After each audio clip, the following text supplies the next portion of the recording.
لله رب العالمين الرحمن الرحيم مالك يوم الدين إياك نعبد وإياك نستعين اهدنا الصراط المستقيم صراط الذين أنعمت عليهم غير المغضوب عليهم ولا الضالين الرحمن علم القرآن خلق الإنسان علمه البيان الشمس والقمر بحسبان والنجم والشجر يسجدان والسماء رفعها ووضع الميزان ألا تطغوا في الميزان وأقيموا الوزن بالقسط ولا تخسروا الميزان والأرض وضعها للأنام فيها فاكهة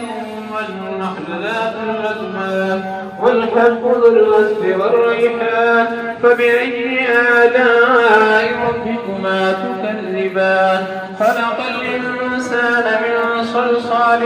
كالفخار وخلق الجان من مارد من نار فبأي آلاء ربكما تكذبان رب المشرقين ورب المغربين فبأي آلاء ربكما تكذبان مرج البحرين يلتقيان بينهما برزخ لا يبغيان فبأي آلاء ربكما تكذبان يخرج منهما اللؤلؤ والمرجان فبأي آلاء ربكما تكذبان وله الجوار المنشآت في البحر كالأعلام فبأي آلاء ربكما تكذبان كل من عليها فان ويبقى وجه ربك ذو الجلال والإكرام فبأي آلاء ربكما تكذبان